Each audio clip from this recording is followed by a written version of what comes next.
rero hari igihe Imana ifata umuntu ikamucura kugira ngo imukuremo uwo yifuza. Imana ijya yigisha umuntu inakoresheje ibyo ari gucamo.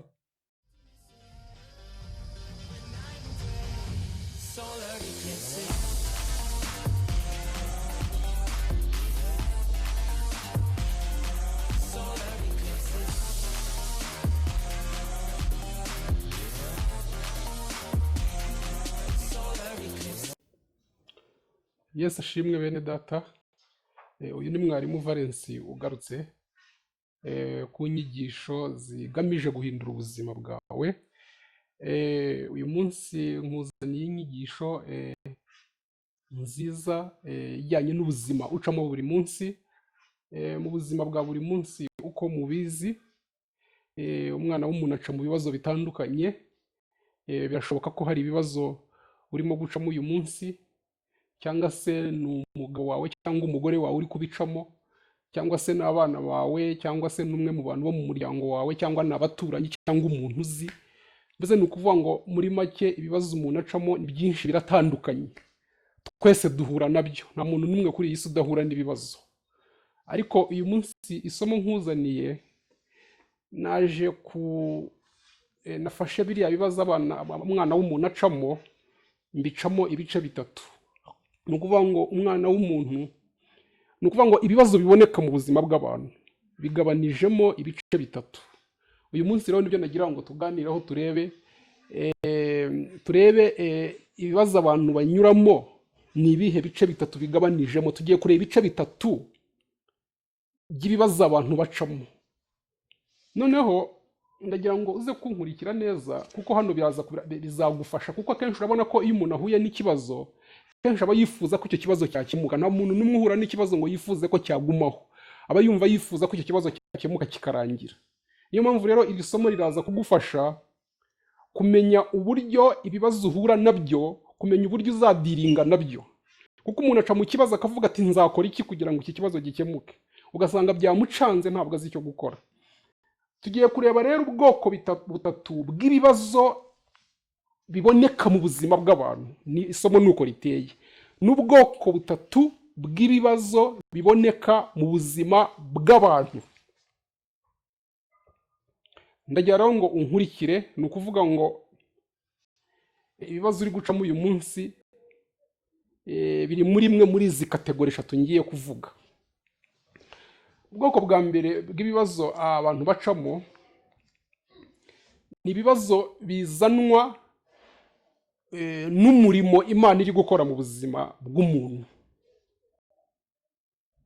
Hari ibibazo bizanwa n'umurimo Imana iri gukora mu buzima bw'umuntu. Iyo ni kategori ya mbere turi burebe.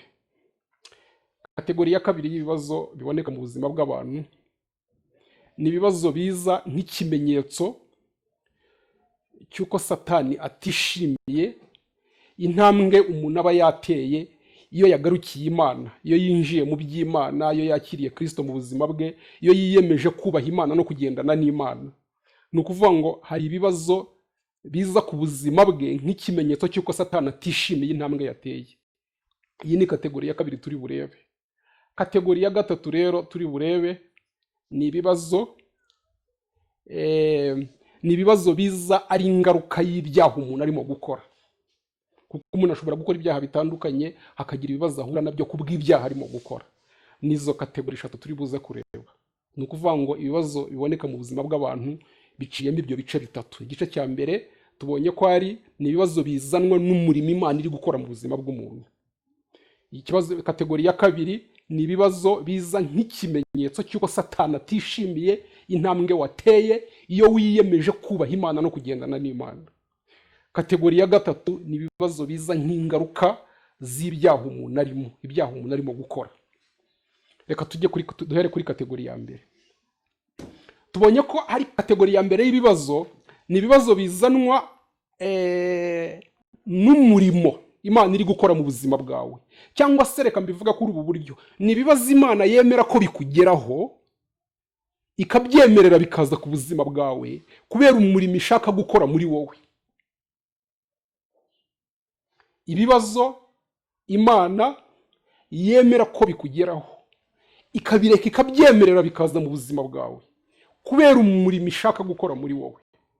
Iyi niyo kategori ya mbere tugiye kuganiraho. Hano ushobora kwibaza ute se umurimo Imana yakwifuza gukora mu buzima bwanjye ni uwuhe? Tugiye kureba nibura ibintu bitanu Imana ishobora kwifuza gukora mu buzima bw'umuntu, noneho bikaba byatuma hari ibibazo yemerera kuza mu buzima bw'uwo muntu. Tugiye kureba ibintu bitanu. Ikintu cya mbere gishobora gutuma Imana yemera ko ibibazo biza mu buzima bw'umuntu, igikorwa cya mbere Imana ishobora gukora mu buzima bw'umuntu kigatuma yemera ko ibibazo biza mu buzima bwe, ni ukumubohora. Kukubohora. Ikintu cya kabiri gishobora gutuma Imana yemera ko ibibazo biza mu buzima bw'umuntu, ni uwuhe umurimo wa kabiri Imana ishobora gukora mu buzima bw'umuntu ukaba watuma yemera ko ibibazo biza mu buzima bwe? Nibyo bita kumucura, kugucura. Ubu ndaza kubisobanura kugira ngo ubyumve neza. Gatatu, undi murimo wa gatatu ushobora gutuma Imana yemera ko ibibazo biza mu buzima bwawe, ni ukukwigisha. Kukwigisha. Kane, undi murimo wa kane Imana ishobora gushaka gukora mu buzima bw'umuntu ikaba yakwemera ko ibibazo bigera mu buzima bw'uwo muntu, nibyo bita gutozwa, kugutoza. Gatanu, umurimo wa gatanu Imana ishobora gushaka gukora mu buzima bw'umuntu bikaba byatuma yemera ko ibibazo bimugeraho, nibyo bita kumugerageza. Ngira ngo imirimo itanu murayumvise. Umurimo wa mbere ni ukukubohora, umurimo wa kabiri ni ukugucura, umurimo wa gatatu ni ukukwigisha, umurimo wa kane ni ukugutoza, umurimo wa gatanu ni ukukugerageza. Wumvise? Reka rero nse gatoya nihuse dusa nkaho dusobanura neza kuri iyi mirimo itanu Imana ikora mu buzima bw'umuntu. Reka tubanze dusome ibyanditswe mbere yuko dusobanura ibi bintu. Tujye mu gutegekwa kwa kabiri. Mu gutegekwa kwa kabiri nicyo gitabo tugiye gusa nkaho kidufasha gatoya. Gutegekwa kwa kabiri 8 duhereye ku murongo wa kabiri. Baratubwira ngo kandi ujye wibuka urugendo rwose rwo mu butayu Uwiteka Imana yawe yakuyoboyemo y'imyaka uko ari 40, kugira ngo igucishe bugufi, ikugerageze, imenye ibyo mu mutima wawe, yuko wakwitondera amategeko yayo cyangwa utayitondera. Ngo nuko yagucishije bugufi, ikundira ko wicwa n'inzara, ikugaburira manu wari utazi na basokuruza banyu batigeze kumenya, kugira ngo ikumenyeshe yuko umuntu adatungwa n'umugati gusa, ahubwo atungwa n'amagambo yose ava mu kanwa k'Uwiteka. Muri ibi byanditswe dusomye numvishemo amagambo atatu. Hari ibintu numvise hano, ni ukuvuga ngo hari ubuzima Imana yemeye ko Abisirayeli bacamo. Muna numvishemo ngo kukugerageza, numva ngo kukumenyesha, numva ngo kugucisha bugufi. Ni ukuvuga ngo Imana yemera ko baca muri buriya buzima kubera ibi bintu yendaga gukora mu buzima bwabo. No muri Yobu 23 umurongo wa 10, Yobu 23 umurongo wa 10 baratubwira ngo ariko izi nzira nyuramo nimara kungerageza nzavamo meze nk'izahabu. Zaburi 119, Zaburi 119 nayo reka tuyisome mbere yuko ninjira mu gusobanura ibi bintu. Zaburi 119 umurongo wa 67 haranditse ngo ntarababazwa narayobaga, ngo ariko none nitondera ijambo ryawe. Kuri 71 ngo kubabazwa kwangiriye umumaro kugira ngo nige amategeko wandikishije. Reka tuganire rero ibyanditswe dukoresha n'ibyo ngibyo.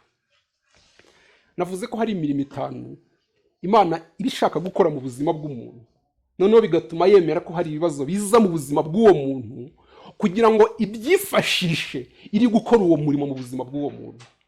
Ndagira ngo wumve impamvu Imana iba yemeye ko ibibazo biza mu buzima bw'umuntu, ni ukugira ngo ibyo bibazo ibyifashishe irimo gukora uwo murimo mu buzima bw'umuntu. Iyo mirimo tubonye rero, umurimo wa mbere twabonye ko ari ukukubohora.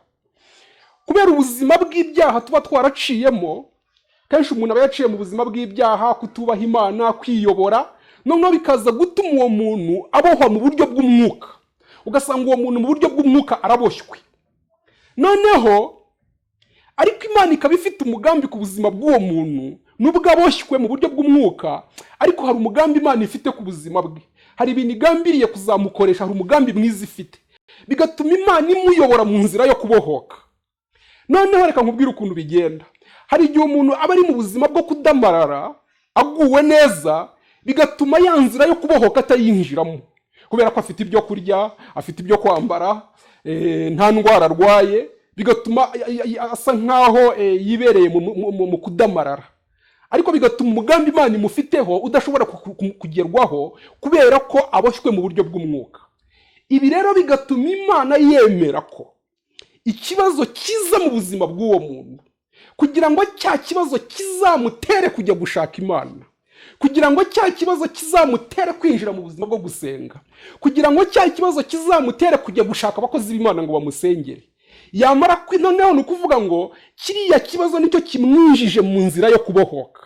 Wumvise? Nk'ubu ushobora kurwara indwara runaka, nkahita ntangira gusenga kuko bambwiye ngo Imana ishobora gukiza iyo ndwara. Natangira gusenga nkaba ngeze ahantu Imana yashakaga rero. Ni ukuvuga ngo ikibazo gishobora gutuma winjira mu nzira zo kubohoka, ukinjijwamo n'ikibazo wahuye nacyo. Wamara kugerayo, wowe ugiye kugira ngo ubohoke ikibazo ufite, ukaza gusa Imana igahita iboneraho kuguhishurira umugambi yari ifite ku buzima bwawe. Twese nuko Imana yagiye idukurura kugira ngo itwinjize mu byayo. Niba Imana yarifuzaga ko nzaba umuvuga butumwa ubwiriza amahanga yose, ni ukuvuga ngo hari ikibazo Imana yateje mu buzima bwanjye cyanteye kujya kuyishaka. Ngezeyo uwo mwanya ihita impishurira umugambi ukomeye ifite ku buzima bwanjye. Murabyibuka na Sawuli ukuntu byagenze, Imana yamuteje ikibazo cyo kubura indogobe zari zarabuze.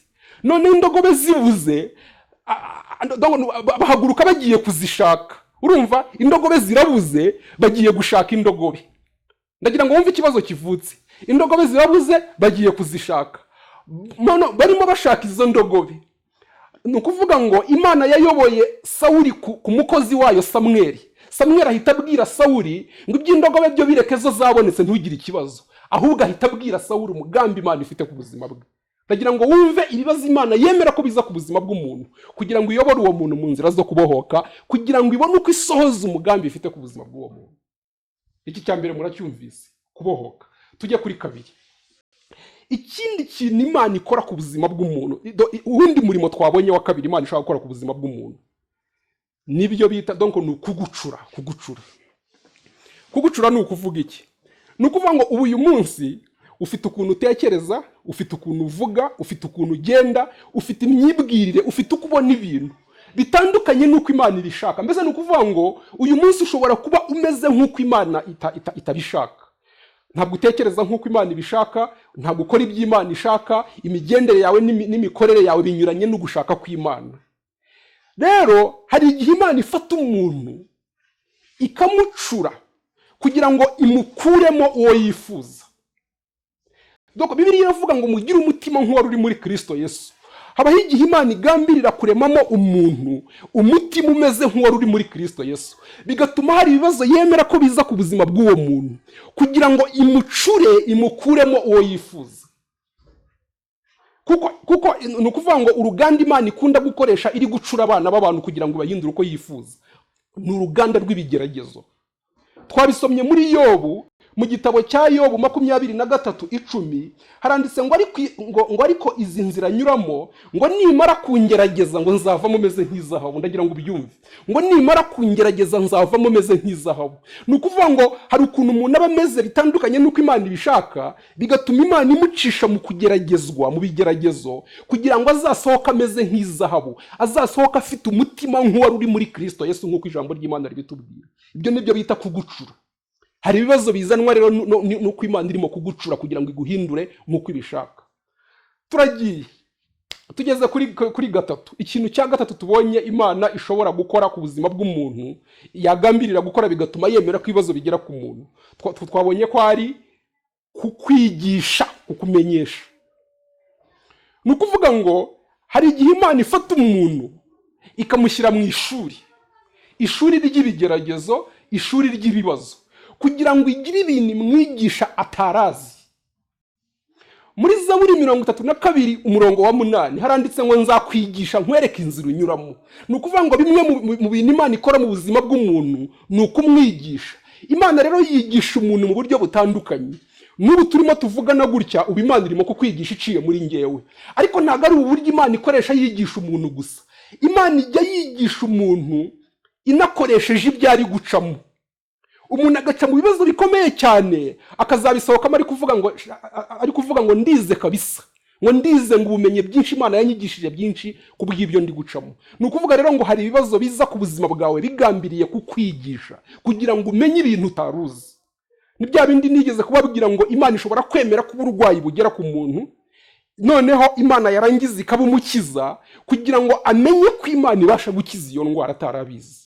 Imana ikemera ko indwara imugeraho kugira ngo nimara kuyimukiza nawe azaba umugabo wo guhamya ko Imana ibasha gukiza iyo ndwara. Rero hari ibintu Imana igucishamo kugira ngo ikwigishe, ngo nzakwigisha nkwereke inzira unyuramo. 4, gutoza nabyo twabibonye. Gutoza rero nabyo dore ukuntu biteye. Hari igihe Imana ibigambiriye kuzakoresha umuntu ibintu bikomeye, kuzamukoresha mu kujya kubohora abantu, kubigisha, kubasengera. Donc hari umurimo ukomeye Imana ibigambiriye kuzakoresha umuntu, igambiriye kuzamugira umuntu ukomeye, yarangiza nayo ikamucisha mu bikomeye kugira ngo izamugire ukomeye. Nta muntu ukomera ataraciye mu bikomeye. Hari ibibazo Imana yemera ko biza mu buzima bwawe kugira ngo igutoze, ikugeze ku rwego yifuza. Numara kugera ku rwego rw'amavuta n'imbaraga zayo yifuza, ikohereza ijya kugukoresha nk'uko yabigambiriye. Ni ukugutoza. Ni ukuvuga ngo Imana ntishobora kugukoresha umurimo itagutoreje, ntabwo bibaho. Niba Imana igambiriye kuzankoresha kujya gubohora abantu benshi cyane, ibanza kuntoza kubw'umurimo izankoresha. Niyo mpamvu hari ibibazo yemera ko biza ku buzima bwanjye kugira ngo intoze, ingeze ku rwego yifuza. Nimara kugera kuri rwa rwego yifuza, hanyuma inyohereza ijya kunkoresha igambiriye kunkoresha. Kuko amavuta y'Imana kenshi nigeze kubibabwira, amavuta y'Imana aturuka mu kwihangana mu bigerageza umuntu akabikiranukamo. Iyo umuntu yashoboye gukiranuka mu bigerageza akihangana, Imana imusukaho amavuta menshi bigatuma ijya kumukoresha uko yabigambiriye. Hari ibibazo rero biza bigamije kugutoza, nibyo bita ngo ni equipping. Ni ukuvuga ngo hari equipping, ni ukuvuga ngo Imana iragusukamo imbaraga, irimo iragutoza kugira ngo numara kugera ku rwego ishaka ikohereza. Umurimo wa nyuma rero tugezeho twabonye ko ari imirimo 5. Ni umurimo wo kugira gute? Kugeragezwa. Hano kugerageza, kugira ngo byumve neza reka mbivuge kuri ubu buryo. Ni ukuvuga ngo iyo Imana imaze gukora iriya mirimo mu buzima bw'umuntu, none ikora icyo bita kumugerageza. Kumugerageza ni ukuvuga iki? Ni ukuvuga ngo Imana noneho itangira gupima wa muntu kugira ngo irebe niba ashobora gukiranuka ahantu hose ageze. Bigatuma Imana yemera kumucisha mu buzima bwose bushoboka kugira ngo imugerageze, irebe niba ashobora kuyubaha ahantu hose n'ibyo yacamo ibyo ari byo byose. Nibyo bita kugeragezwa. Kugeragezwa ni nk'uko najya kwiga imodoka, gutwara imodoka. Uri kunyumva? Noneho mu gihe ndi kwiga gutwara imodoka, hakaza kubaho igihe cyo kugerageza Valens kugira ngo barebe niba azi gutwara imodoka neza. Bakavuga bati rero kugira ngo turebe ko Valens azi gutwara imodoka neza, tugiye kumuha imodoka, tumushyira ahantu hazamuka cyane, turebe niba ashobora gutwara imodoka ahantu hazamuka cyane. Okay, bakabanza bakareba uko ntwara imodoka ahantu hazamuka. Bagera bakavuga ati ubu tugiye kumushyira ahantu hamanuka cyane, none bakareba niba nshobora no gutwara imodoka ahantu hamanuka. Ikindi gihe bakavuga buti noneho tugiye kumushyira mu muhanda urimo imikuku utaringaniye, turebe niba nagera muri uwo muhanda nabwo azashobora gutwara imodoka. Bakongera bakavuga ati tugiye kumushyira mu muhanda urimo ubunyerere, turebe niba azashobora no gutwara imodoka mu bunyerere. Voilà, umushoferi. Donc ni ukuvuga ngo ni ukushobora kugerageza umushoferi kugira ngo urebe niba ashobora gutwara imodoka ahantu hose. Ibi rero Imana ijya ibikora ku bakozi bayo kugira ngo irebe niba ashobora gukiranuka ahantu hose. Imana ikemera ko ikibazo kikugeraho kugira ngo irebe niba ushobora gukiranuka muri icyo kibazo. Imana ikemera ko abantu bagutuka kugira ngo irebe niba umuntu ashobora kugutuka ntumusubiza ahubwo ugakomeza gukiranukira Imana. Imana ikemera kugeragezwa mu buryo butandukanye kugira ngo igugerageze irebe niba ushobora kugira gute? Gukiranuka mu bigeragezo. Uyu ni umurimo wa 5 witwa kugeragezwa. Ibi byabaye kuri Aburahamu, Imana yamusabye Isaka iri kumugerageza kugira ngo irebe, noneho Isaka, noneho Aburahamu aza kwemera gutanga umwana we akunda cyane. Imana yarimo imugerageza gusa nta kindi, kuko igihe yaragiye gutanga umwana we, Imana yaravuze ngo irekereraho n'ibyo nashaka kureba gusa kunyubaha. Donc hari ibintu Imana yemera, hari ibibazo Imana yemera ko biza ku buzima bwawe igira gusa kugira ngo irebe. Iyo umaze gutsinda ikizamini rero, uwo mwanya ibibazo bihita bigenda, ubundi ikakugororera nk'uko yabigambiriye. Iyi rero ni imirimo 5 Imana ikora ku buzima bw'umuntu. Ni ukuvuga ngo hari ibibazo bizanwa n'umurimo Imana iri gukora ku buzima bwawe. Iyo ni kategori ya mbere, turayirangije. Tujye kuri kategori ya kabiri. Kategori ya mbere yari ibibazo bizanwa cyangwa se Imana yemera ko bigera ku buzima bwawe kubera umurimo iri gukora mu buzima bwawe. Tujye kuri kategori ya kabiri. Kategori ya kabiri noneho ni ibibazo biza nk'ikimenyetso cy'uko Satani atishimiye intambwe wateye, cy'uko Satani atishimiye ko ugarukiye Imana, kugiye gutangira kubaha Imana, kugiye gutangira mu ubuzima bwo gusenga. Ni ukuvuga ngo iyo dufashe icyemezo cyo gutangira kubaha Imana, Satani biramubabaza, noneho bigatuma hari ibibazo ahagurutsa ku buzima bwacu akoresheje abakozi be, noneho agashaka kuturwanya kubera ko atishimiye intambwe twateye. Ibyo bibazo nabyo bibaho, ndetse Yesu yabiteguje abantu. Reka dusome muri Petero wa mbere 17 wumva ko havuga. Petero wa mbere 17 wumva ko havuga. Petero wa mbere 17 atubwira ngo 17 bavuga ngo ibyiza nuko mwababazwa ababahora gukora ibyiza niba ari by'Imana ishaka. Ibyiza nuko mwababazwa ababahora gukora ibyiza. 4:14 bakavuga ngo ku murongo wa 14 baratubwira ngo ubwo mutukwa babahora izina rya Kristo murahirwa kuko umwuka w'ubwiza abakurimwe. Ni ukuvuga ngo na Yesu yabiteguje abantu, arababwira ngo muzatukwa babahora izina ryanyu. Nta bindi, ntago bazabahora ko mwakoze ibyaha, ntago bazabahora ko mwakoze ibintu bibi, muzatukwa ngo mwangwe n'abantu bose ngo babahora izina ryanyu. Ubu ni ubundi bwoko bw'ibibazo umuntu ahura nabyo kubera gusa igikorwa cyiza yakoze. Niba akundi uzava gusenga ugasanga hari ibibazo uhuye nabyo kubera ko wasenze, cyangwa se kwa kundi ushobora kujya kubwiriza ugasanga hari abantu mugiranye ibibazo kubera ibyo wigishije, ugasanga hari abantu mugiranye ibibazo, ugasanga abantu barakwanze, ugasanga abantu ntibagishaka kukuvugisha, ukabona abantu barakwanze cyane bitewe n'inyigisho gusa wigisha zindura abantu. Wumvise? Niba umuntu yari afite umuntu basangira inzoga, yarangiza kumva ngo wamwigishije ntabwo akiri kunywa inzoga, wa muntu basangiraga ntabwo akwishimiye, aravuga atagiye gutuma tutazongera gusangira. Ni ukuvuga ngo iyo turimo gukora umurimo w'Imana, hari abantu tuba tubangamiye Satani n'abakozi, kubera ko tuba tumeze nk'aho turi gusenya ubwami bwabo. Bityo rero bigutuma Satani ahagurutsa ibibazo ku buzima bwacu kugira ngo asenye ibyo dushaka gukora. Ariko hangaha ijambo ry'Imana riratubwira muri Petero wa mbere 3:14 wumva ko havuga. Petero wa mbere 3:14 baratubwira ngo icyakora nubwo mubabazwa babahora gukiranuka ngo mwaba muhiriwe, ngo ntimugatinye ibyo babatinyisha kandi ntimugahagarike imitima. Hano baraduhumuriza ngo niduhura n'ubwoko bw'ibibazo, uri kuzira gukiranuka, uri kuzira kuko wasenze, uri kuzira kuko wabwirije ubutumwa bwiza, uri kuzira kuko wakoze umurimo w'Imana neza, nuramuka uhuye n'ubu bwoko bw'ibibazo, iyi kategori ya kabiri, Bibiliya iravuga ngo ntuzahagarike umutima, ntuzatinye, kuko nuhagararana neza n'Imana, Imana izakurwanirira. Ibi bibagambiriye kukugirira ntago bazabigeraho. Wumvise? Ubu ni ubwoko bw'ibibazo rero buza mu buzima bw'umuntu, buzanwe n'ijambo. Hari ahantu nshaka ngo dusome, numva nashobora kugira ngo tujye tudasomye. Mariko 4:14 numva ukuntu bavuga. Mariko 4:17 haravuga ngo ariko kuko dore kuri 16 ngo nizibibwe mukara ngo nabo nuko iyo bumvise iryo jambo uwo mwanya baryemera banezerewe, ariko kuko batagira imizi muri bo bakomera umwanya muto, iyo habayeho amakuba cyangwa kurenganwa bazira iryo jambo uwo mwanya birabagusha. Ndagira ngo wumve ngo hari amakuba no kurenganwa bishobora kubaho ngo umuntu azira ijambo. Wabyumvise? Ntabwo umuntu azira gusa icyaha yakoze, ahubwo hashobora kubaho n'amakuba no kurenganwa ngo umuntu azira ijambo, ngo benshi rero birabagusha. Ikibazo abantu benshi bakunda guhura nacyo rero nuko iyo bahuye n'ubwoko bw'ibibazo benshi birabagusha, niko ijambo ry'Imana ritubwiye. Ariko nuramukuye n'ibibazo byatutse mu gukiranukira umurimo mwiza wakoze, ko wabwirije ubutumwa bwiza, ukuvuga ngo ntuzagire ikibazo, uzahagararane neza n'Imana. Imana izakurwaniriza, gutsindishiriza ibyo bagambiriye gukora ku buzima bwawe ntibazabigeraho, kuko Imana izakurwanirira. Reka tugiye gusoreza kuri kategori ya nyuma rero y'ubwoko bw'ibibazo buboneka mu buzima bw'abantu. Kategori ya nyuma noneho ni ibibazo biza nk'ingaruka z'ibyaha umuntu arimo gukora.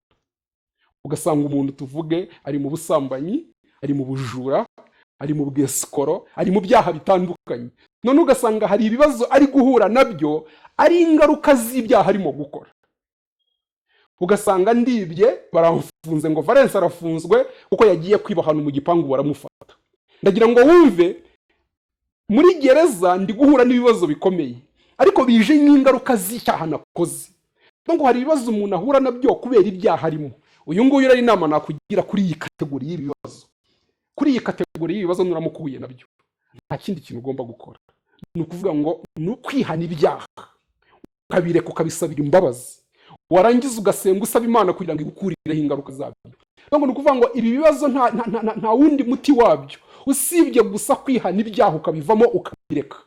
Warangiza ugasenga ugasaba Imana imbabazi, unasaba Imana kugira ngo inagukurireho ingaruka z'ibyaha.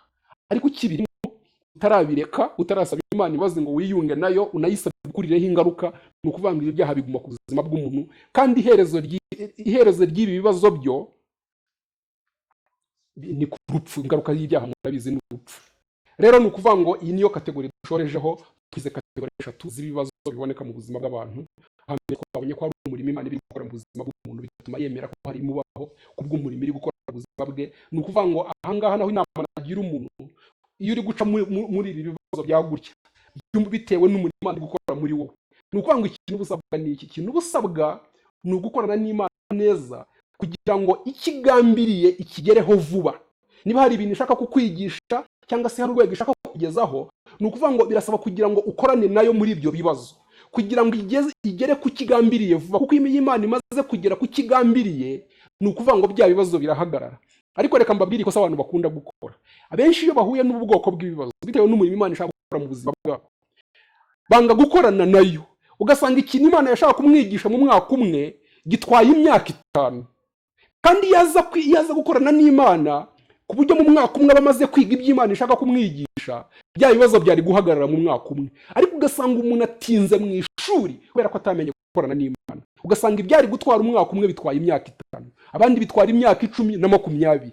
Ariko nukorana n'Imana neza, ukagendana nayo, ukayumvira muri byose, ibyo ushaka kugeraho mu buzima bwawe bizagerwaho vuba, bya bibazo bihita bihagarara.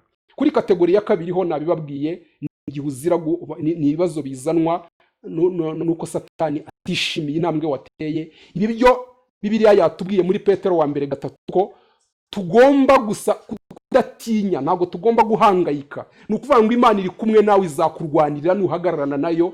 Ibyo abakwanga baguhora ubusa bashaka gukora ku buzima bwawe, ibyo bashaka gukora ntibizagerwaho, Imana izakurwanirira. Noneho kuri kategori ya 3 twashorejeho, ibibazo bizanwa n'ibyaha umuntu ari gukora, aho biba bisaba gusa kwihana no kureka ibyo byaha no gusaba Imana kugira ngo ikurireho ingaruka zabyo. Ngize rero kategori 3 z'ibibazo biboneka mu buzima bw'abantu. Turashoje rero, ikintu ngiye gukora ni kugusengera. Ngiye kugusengera kugira ngo Imana igufashe. Ntabwo nzi ibibazo navuze, ntabwo nzi ubwoko bw'ibibazo urimo gucamo, ntabwo mbizi. Ntabwo nzi ibibazo ufite, nta nubwo nzi ibyo bibazo biri ku buzima bwawe, ubwoko bwabyo. Ntabwo nzi niba biri guterwa n'ibyaha uri gukora, ntabwo nzi niba ari abantu bari kukurenganya kubw'umurimo w'Imana uri gukora, nta nubwo nzi niba wenda hari umurimo Imana iri gukora mu buzima bwawe, hari ikintu ishaka kuzagukoresha. Ibyo ni Imana ibizi, ntabwo ari njyewe. Ngiye gusa ngiye kugusengera kugira ngo ubwoko bwose bw'ibibazo waba uri gucamo muri ibi tuvuze ubwitwaremo neza. Niba ari ubwoko bwa mbere, ukorane n'Imana kugira ngo igere ku kishaka vuba, utatinda mu ishuri. Niba ari ubwoko bwa kabiri, Bibiliya yavuze ngo ntumutinye, ntimugire ubwoba, wowe uhagararane n'Imana, Imana izakurwanirira. Abakwanga bakurenganya ntabwo bazagera ku cyo bagambiriye. Ubwoko bwa 3 nabikubwiye, ni ukwihana, ukava mu byaha ukabireka. noneho ngiye kugusengera kugira ngo witware neza mu bibazo urimo gucamo. Imana yacu ari ifite ubutware n'ubushobozi, Imana yo kwiringirwa no kwizerwa. Nsengeye uyu mugaragu wawe wakurikiye iyi nyigisho, ndakwinginze Mana kugira ngo umufashe. Ntabwo nzi ubwoko bw'ibibazo arimo gucamo, ariko ibibazo yaba ari gucamo ibyo ari byo byose, ndasenze kugira ngo umufashe kugira ngo abyitwaremo neza. Niba ari kategori ya mbere y'umurimo urimo gukora muri we, umufashe, umuha imbaraga kugira ngo abashe kwitwara neza, kugira ngo icyo ugambiriye kugeraho mu buzima bwe kigerweho vuba, bya bibazo bihagarare.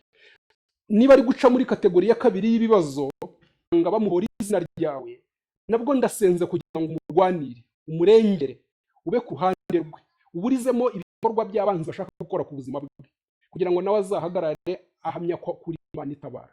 Niba ari ubwoko bwa gatatu bw'ibibazo ari gucamo, ndamusengeye Mana kugira ngo umushoboze kwihana no kureka ibyaha, hanyuma ukureho ingaruka z'ibyaha ziri ku buzima bwe, umushoboze gukiranuka no kugendana nawe. Ndagushimiye ko ugiye kumufasha mu izina rya Yesu Kristo umwami wacu, amen.